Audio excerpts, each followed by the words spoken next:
Hello everyone, welcome back to my channel and welcome to the greatest show in the galaxy part 3. I hope you are all doing really well and having a lovely day. Right, I am so into this story, but also slightly concerned that it's going to now get weird because we had the eye appear, and the reason why I get concerned is because at the moment this is we're on the path to a 10 out of 10. And I think if I can get past part 3 and it's a 10 out of 10, I will be a bit more lenient. But I just want it to be so good. I have thoroughly enjoyed parts 1 and part 2. I think I said in part 1, it's what I needed. I was just craving something really weird and creepy, and I think I'm hoping it gets weirder, but in a good way. You know, I hope it keeps its high standard. So, I'm actually watching Star Wars on Tuesday for the first time. I am dabbling in the world of film reactions to come out onto YouTube, which is absolutely terrifying. It's something I have avoided for years. I would have been doing YouTube for 5 years in October. I'm, believe it or not, actually not very confident. So the thought of new people coming in and like criticizing me is terrifying. But by the time you watch this on YouTube, it will have been out. So I hope you guys like it. I am so excited to start Star Wars. I did a poll on Patreon because obviously you'll be able to get the full lengths over there. Star Wars won by a mile, which I'm really happy with because Star Wars was the one I wanted to start on Star Wars. I'd also really like to do James Bond from the beginning. I'm trying to just do like some of the classics because I'm really not that well, what's the polite word, educated with the classics like I should be. And I was actually talking to my mum about it and she said, oh, I think you're going to love Star Wars.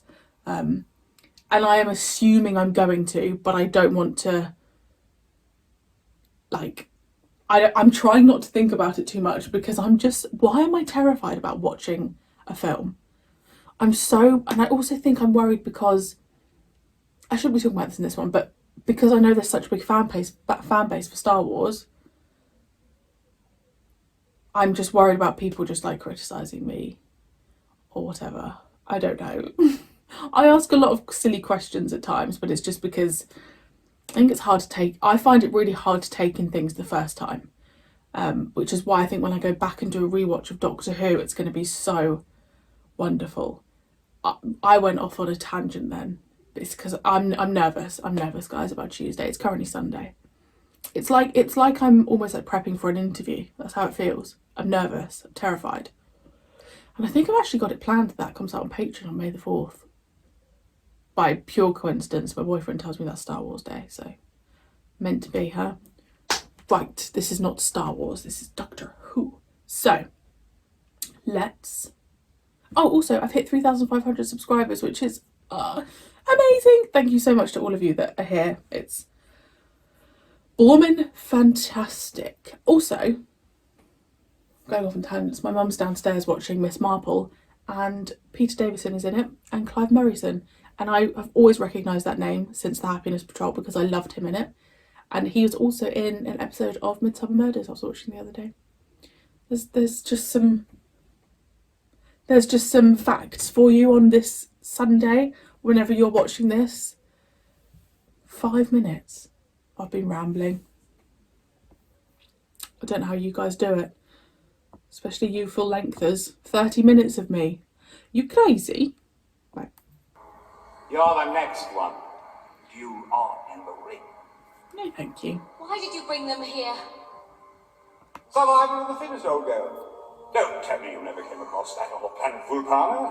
But we were on the edge of discovering the secret of the psychic circus. Doesn't that interest you at all? Frankly, no, old chap. Anyway, what's going on seems pretty clear to me. Anybody dumb enough to get into the ring gets killed. Just because I said I don't like clowns doesn't mean I'm scared of clowns, okay? Got that, Tinhead? Tinhead. I said got that, Tinhead! Horrific. The wall's gonna like. Oh.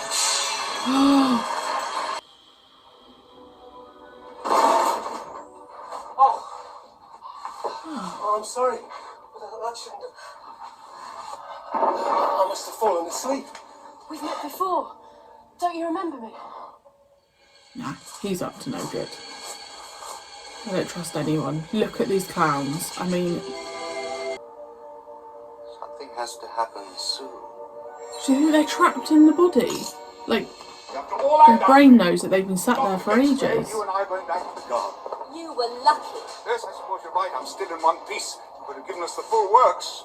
Still, the old team of hags and the captain stuck together as usual.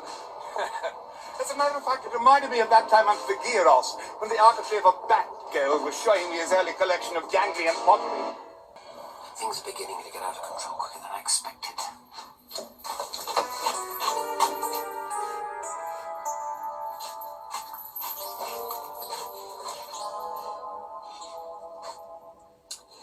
Oh.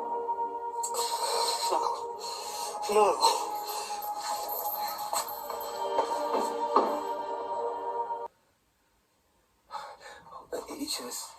Each of us in the circus, we all had one circus skill that we learned. And mine was this. This control unit's brill. Have it. Really? Yes, it controls that. And the full-scale version I made.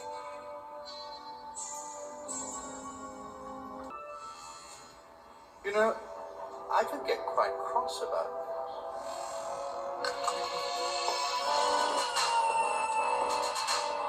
Wow, is that Captain Cook, the famous intergalactic explorer? Quiet.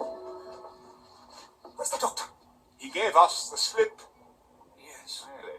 May I inquire who? You. You. Excuse me, but you are Captain Cook, the famous intergalactic explorer. I've got maps at home showing all your journeys and a piece of one of your old shoes. I bought it at a souvenir shop. Will you leave me alone? Every colour of the rainbow, all different shapes and sizes.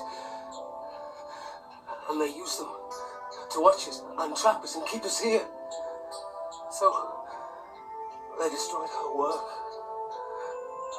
And then they destroyed her. All right, Bellboy. Get me out of here. Why should I want to get out of here? It's gone. The fun, freedom of being what you want to be. All of it. And Peace Pipe.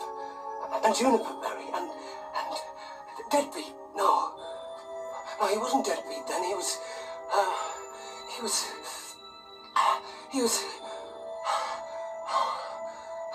It's gone. That's a different name. Oh, that gave me goosebumps. I'm just trouble. It's the doctor. Making a bit of a mess of opening the door, aren't they? It can't be that difficult. Oh. Well, maybe it is the end after all. Doctor! Deadbeat, I take it all back. Far beyond the bouncing upa trees of Boromea are the singing squids of Patagonia. Are you sure you can bear to let me go in first? It is a sacrifice. I am Oh, prepared to make. come on.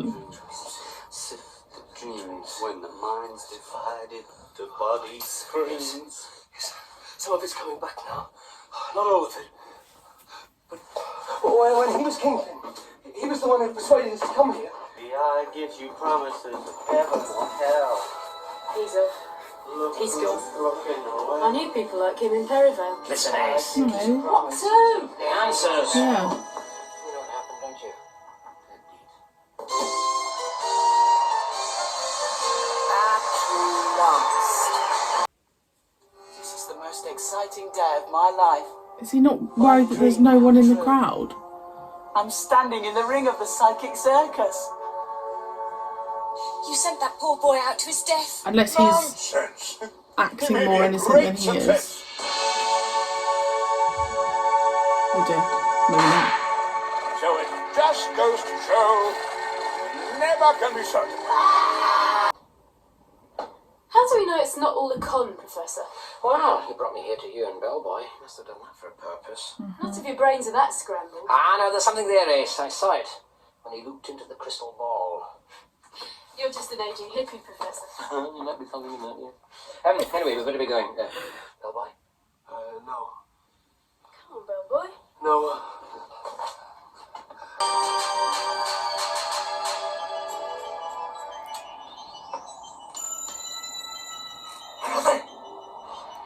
I don't know. I don't care. It's all destroyed. You know that. Oh, you were a wonderful clown once. Funny, inventive.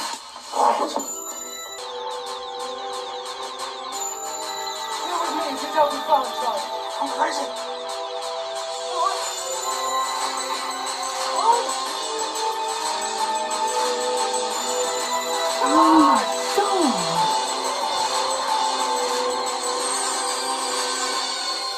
He just killed himself.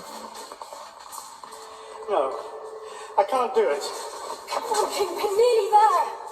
Only with the eyeball removed by someone or something. And hidden. In the past. My flower child died trying to get it. Is it not the thing she's got on her?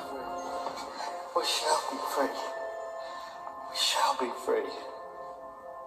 Calm down, Mags. There'll be some more contestants along soon. We're doing very well. That poor boy. I believe you've been looking for me. I wanted backstage. It's interesting how they say mother and father. Mags? You're pleased to hear that the greatest actor in the galaxy has returned to the fold. Jolly good showdown. But Doctor, I helped you to escape. I know, Mags, and I haven't wasted the time you bought me. And I have returned with an idea. What I'm proposing is that we all three go into the ring. 3 for 1 and 1 for 3. That should throw a very big hammer into the works. I'm with you, Doctor. And so's he. Just a moment, Mags. Aren't you, Captain?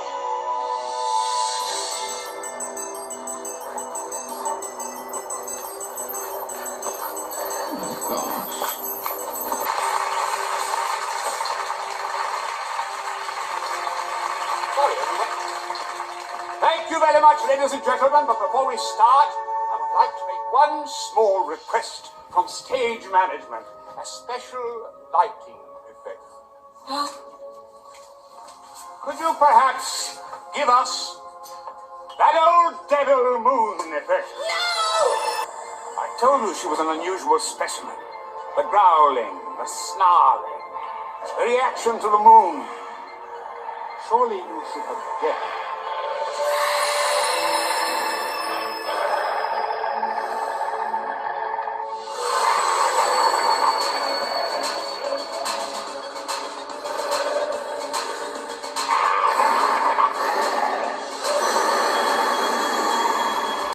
Well, that part was weird, but I think that's a general 3-part, like the third part of stories just seem to be the oddest.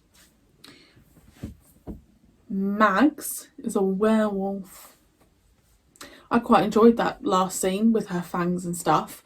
What I was thinking about when I was watching that part was that there's not been a part of this story that feels inadequately done. So the standard of the clowns, the costumes, specifically the clown costumes, I mean, I can't fault it. The white-faced guy, I'm sorry, I've not taken on his name. Like, it's immaculate. Like, I keep looking to see if I can see any, like, sweat marks or, I don't know, little inconsistencies, and I've not picked up on any. I'm sure there probably are, but watching it for the first time, I'm so unbelievably impressed with the standard of this story that I think that is overriding everything else, because it's been consistently creepy. Those the thought of robotic clowns, bloody genius. Like when Ace was in there, you know, and oh gosh, that was terrifying. Bellboy's set the robots on himself. so that they haven't got anyone to fix the robots now. Captain Cook is a really interesting character because he's all about himself, and I think that makes the best villains the most selfish person. Not entirely sure what's fully going on with the eye. It controls them. I don't know if the eye initiates like the whole circus thing and where they go. There's something going on with the family sat in the crowd because they refer to each other as mother and father, unless that's just a thing. But I wonder if there's like the actual people are stuck inside and they've still got their consciousness, but they're just being, you know, controlled. The Doctor and Ace have some really great lines together. I can't think of them off the top of my head, but I think Ace called him an aging hippie, and you can see that they have a bond, and I'm assuming they had a really good bond off screen, and it's wonderful. I feel really just like content. I don't know, I feel really almost safe with where this is going. I don't know, I'm so ready for what's to come that I just feel I feel like I'm in every part, I'm just soaking it all up. Like I'm really just trying to see the positive. I mean, I try and see the positive in everything anyway, but yeah, I'm just trying to soak it all up because it's joyous, and I know good things always come to an end. So let's try and make the most of the Doctor and Ace. Let me know your thoughts on that part, and I will see you very soon for part 4. Also means we've got a 4-parter.